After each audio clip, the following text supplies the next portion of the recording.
একদিন শয়তান আল্লাহ পাক রব্বুল আলামিনের কাছে যেয়ে বলল, হে আল্লাহ, আমি কসম খেয়ে বলতে পারি তোমার নবী হযরত আইয়ুব আলাইহিসসালামের ধন সম্পত্তি যদি শূন্যের কোঠায় চলে আসে তাহলে সে তোমাকে ভুলে যাবে, তোমার ইবাদত বন্দেগী করবেই না। আমার বিশ্বাস শুধুমাত্র তোমার দেয়া ধন সম্পদের জন্য এবং আরামায়েশের জন্যই তোমার ইবাদত বন্দেগী করে। হে আল্লাহ, তুমি আমাকে এরূপ ক্ষমতা দাও যাতে করে তোমার আইয়ুব আলাইহিসসালামের প্রতি হস্তক্ষেপ করতে পারি, তাকে পরীক্ষা করে দেখতে পারি, তার ধন সম্পদ শূন্যের কোঠায় নামিয়ে নিয়ে পরীক্ষা করব সে তোমার ইবাদত বন্দেগীতে ব্যস্ত থাকে কিনা। আল্লাহ তাআলা তখন শয়তানকে বললেন, যাও, তোমাকে সেইরূপ ক্ষমতা দেয়া হলো, তুমি আইয়ুব নবীকে পরীক্ষা করে দেখো, তুমি যেরূপ ইচ্ছা ক্ষমতা প্রয়োগ করো আইয়ুব আলাইহিসসালামের উপর, আমাকে দেখাও আমার প্রিয় নবী ধন সম্পদ হারিয়ে আমাকে আমার ইবাদত থেকে বঞ্চিত করে কিনা। ক্ষমতা পাওয়ার সাথে সাথেই ছদ্মবেশে শয়তান হযরত আইয়ুব আলাইহিসসালামের বাড়িতে এলো এবং বাড়িতে এসে বলল,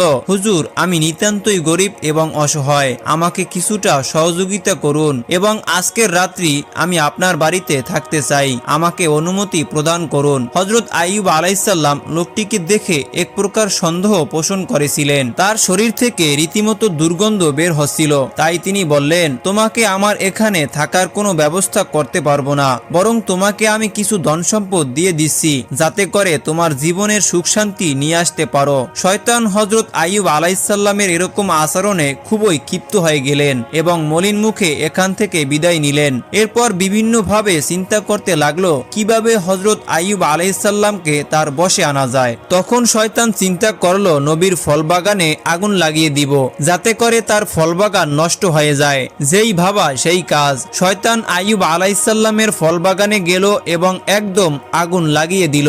আগুনে পুড়ে ছারখার হয়ে গেল। হযরত আইয়ুব আলাইহিসসালামের অনেকগুলো ফলবাগান, কলাবাগান আগুন লেগে নষ্ট হয়ে গেল। এই ঘটনা সকল কর্মচারীরা হযরত আইয়ুব আলাইহিসসালামকে বললে তিনি বলেন, আলহামদুলিল্লাহ, আল্লাহর সম্পদ আল্লাহ নিয়ে গেছে, এটা একেবারে আল্লাহর নিজের সিদ্ধান্ত, এতে আমার চিন্তিত হওয়ার কোনোই কারণ নেই। ফলবাগান পুড়ে ছারখার হয়ে গেল। ফলবাগান পুড়ে ছারখার হয়ে যাওয়ার পরও আল্লাহর নবী যখন বিন্দুমাত্র বিচলিত হলো না, তখন শয়তান আরো ক্ষিপ্ত হয়ে গেল। সে নতুন ফন্দি আটল। পরের দিন শয়তান হযরত আইয়ুব আলাইহিসসালামের আস্তাবলে গিয়ে আগুন লাগিয়ে দিল। এত বেশি আগুন লাগালো যে ঝড় তুফানের মতো পুরো আস্তাবল পুড়ে গেল। এতে করে গাছপালার সমস্ত পশু পাখি উড়ে গেল। বেশ কয়েকজন রাখাল সেই আগুনে মৃত্যুবরণ করলো। অন্যান্য যে রাখাল জীবিত ছিল তারা দ্রুত এসে হযরত আইয়ুব আলাইহিসসালামকে বলল আস্তাবল পুড়ে যাওয়ার ঘটনা। তা শুনে হযরত আইয়ুব আলাইহিসসালাম বললেন, আলহামদুলিল্লাহ, আল্লাহর ইচ্ছা পূরণ হোক, আল্লাহর সম্পদ আল্লাহ নিয়ে গেছে। শয়তান আরো অবাক হয়ে গেল। আস্তাবল পুড়ে যাওয়ার ঘটনা শুনেও হযরত আইয়ুব আলাইহিসসালাম বিচলিত হলো না। শয়তান তাকে বশে আনতে পারল না।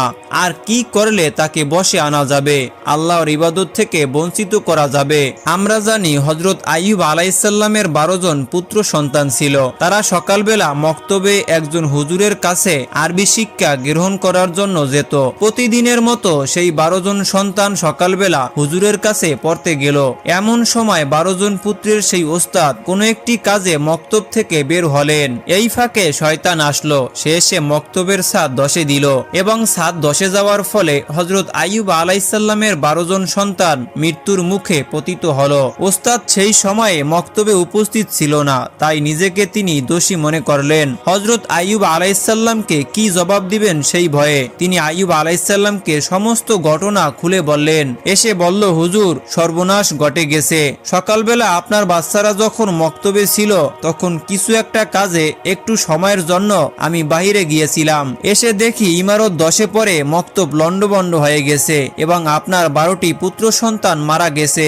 ওস্তাদের মুখে এরকম কথা শুনে হযরত আইয়ুব আলাইহিসসালাম বললেন, সুবহানাল্লাহ, আলহামদুলিল্লাহ, লা ইলাহা ইল্লাল্লাহু আল্লাহু আকবার, আল্লাহর সম্পদ আল্লাহ নিয়ে গেছে, এতে আমার বিচলিত হওয়ার কিছু নেই।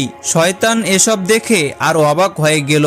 কারো সবচেয়ে আদরের সন্তান যদি মারা যায় কষ্টে দুঃখে ফেটে যাওয়ার কথা, কিন্তু আইয়ুব আলাইহিসসালাম বলছেন, আলহামদুলিল্লাহ, সুবহানাল্লাহ, সুবহানাল্লাহ। শয়তান কোনোভাবেই ভেবে পাচ্ছিল না আইয়ুব আলাইহিসসালামকে কিভাবে তার বশে আনা যায়। সে নতুন কোনো ফন্দি আঁটতে শুরু করলো। প্রত্যেক মানুষের কিছু না কিছু শত্রু থাকে। হযরত আইয়ুব আলাইহিসসালামেরও শত্রু ছিল। এমনই বেশ কয়েকজন হযরত আইয়ুব আলাইহিসসালামের এরকম ঘটনাগুলো ঘটতে থাকার কারণেই তারা বেশ সন্তুষ্ট হলো এবং নিজেরা বলাবলি করতে লাগলো, হযরত আইয়ুব আলাইহিসসালাম আল্লাহর নবী, তাহলে কিভাবে এরকম ঘটনাগুলো ঘটলো? তাহলে নিশ্চয়ই তিনি আল্লাহর নবী নন। আইয়ুব আলাইহিসসালামের এরকম ঘটনা ঘটার কারণে তার অনেক কর্মচারী এবং রাখাল চলে গেল। এই সুযোগে কিছু শত্রু এসে ফল বাগানের অবশিষ্ট ফল এবং পরে থাকা সম্পদ সবকিছু নিয়ে গেল। মাত্র এক সপ্তাহের ব্যবধানে হযরত আইয়ুব আলাইহিসসালামের ধন সম্পদ শূন্যের কোঠায় চলে আসলো। 12 জন পুত্র সন্তান হারিয়ে তিনি একেবারে নিঃস্ব হয়ে গেলেন। হযরত আইয়ুব আলাইহিসসালামের 4 জন স্ত্রী ছিলেন, একজন ছাড়া 3 জন। হযরত আইয়ুব আলাইহিসসালামের এমন অবস্থা দেখে তারা কোনোভাবেই মেনে নিতে পারল না। তারা রীতিমতো প্রস্তুতি নিচ্ছিলেন যে তারা তাদের বাপের বাড়িতে চলে যাবে। তারপরে তারা 3 জন তাদের বাপের বাড়িতে চলে গেল। রইলেন শুধু একজন, তিনি হচ্ছেন হযরত রহিমা আলাইহিস সালাম। বিবি রহিমা ছিলেন স্বামী ভক্ত। স্বামীর চরম দুর্দিনেও তার পাশে থাকার চেষ্টা করলেন এবং তাকে সাহস দেওয়ার চেষ্টা করলেন। নবীর শত্রুবর্গ এবং এলাকার অনেকেই নবীকে মানতে চাইল না এবং তার বিরুদ্ধে বিভিন্ন ধরনের কথা বলা বলি শুরু করলো। আল্লাহর নবী যদি হয়ে থাকেন তাহলে কিভাবে তার উপর এত বিপদ আসলো? আসলে তিনি কি আল্লাহর নবী? এরকম বিভিন্ন প্রশ্ন তারা নিজেদের মধ্যেই বলা বলি করতে লাগলো। তাদের মধ্যে একজন বলল, আল্লাহ তাআলার গজব কেন তার উপরে? আসলে আমি কোনোভাবেই ভেবে পাচ্ছি না।